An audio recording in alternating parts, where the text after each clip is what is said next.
Kelangkaan solar di Kalimantan Selatan khususnya di Banjarmasin bukanlah permasalahan baru, lantaran sebelumnya solar pun agak langka untuk didapatkan. Padahal solar menjadi kebutuhan bagi angkutan truk besar dan kebanyakan membawa bahan pokok atau barang pangan, dikhawatirkan akan berdampak pada kebutuhan pokok warga sehingga membuat barang pangan pun akan naik di pasaran.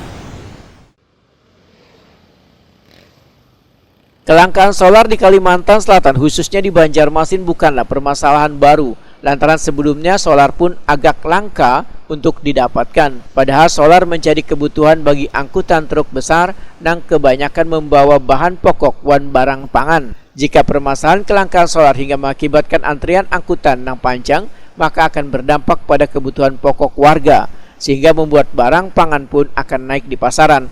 Demikian diperkatakan Wakil Ketua Komisi 2 DPRD Banjarmasin, Bambang Yanto Permono, Wahitakuni Prima TV Jelang Tengah hari Rabu 16 Maret 2022. Dalam menghadapi bulan Ramadan 1443 Hijriah ini, Bambang Yanto Permono meminta pada Pertamina untuk memberikan kemudahan pendistribusian solar di Kalimantan Selatan khususnya di Banjarmasin supaya kada berdampak pada kenaikan bahan pokok. Politisi Partai Demokrat ini menyatakan, secara umum bila bulan Ramadan harga kebutuhan pokok ada sebagian yang naik, namun ditambah dengan kelangkaan solar maka akan menambah beban warga.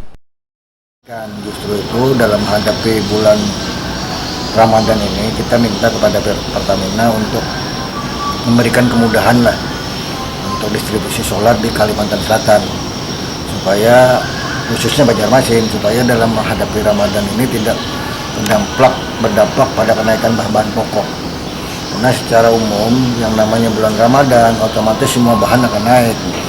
Ditambah lagi pemicu kelangkaan solar untuk distribusi mobil akan menambah beban berat masyarakat.